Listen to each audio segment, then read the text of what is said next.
ప్రాయశ్చిత్తం అంటే ఏమిటంటే, పాపం పట్ల దేవుడికి కలిగే రౌద్రాన్ని శాంతింపచేసేది ప్రాయశ్చిత్తం. పరిశుద్ధుడైన దేవుడు పాపాన్ని చూసినప్పుడు ఆయనలో కలిగేటువంటి ఆ మహారోషము రౌద్రాన్ని శాంతింపచేసేది, అపీజ్ చేసేది ప్రాయశ్చిత్తం, అటోన్మెంట్.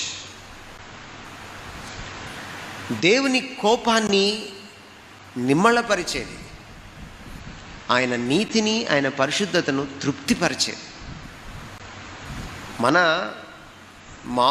బ్రతుకుల్లో పాపం బాగా అలవాటైపోయిన మన బ్రతుకుల్లో, పరిశుద్ధత పెద్ద అర్థం కాని మన బ్రతుకుల్లో, మనకేదన్నా ఒక ఘోరం జరిగితే, ఎవడైనా మనకేదైనా ఒక ఘోరం తలపెడితే వాడికి శిక్ష పడేదాకా మనం నిద్రపోం.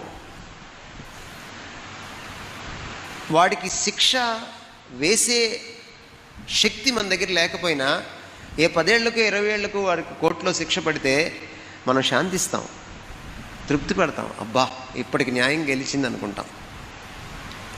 మరి ఇంత అన్యాయస్తులకి మనకే న్యాయం పట్ల ఇంత కాంక్ష ఉంటే, నీతిమంతుడు, న్యాయవంతుడు, మహాపరిశుద్ధుడు, పాపాన్ని చూడలేనివాడు, ఆయనకి పాపానికి శిక్ష చెల్లించకపోతే ఎలా ఉంటుంది? తన కుమారుడు, తన జనదైక కుమారుడు చేసిన ఆ బలియాగం, చెల్లించిన ఆ శిక్ష మన స్థానంలో తండ్రి అంగీకరించగలిగాడు కాబట్టి, ఆయన పరిశుద్ధత సాటిస్ఫై అయింది కాబట్టి, సంతృప్తి చెందింది కాబట్టి, ఆయన నీతి ప్రమాణాలు మీట్ అయ్యాడు కాబట్టి యేసుక్రీస్తు వారు మళ్ళీ తండ్రి అని పిలవగలిగాడు.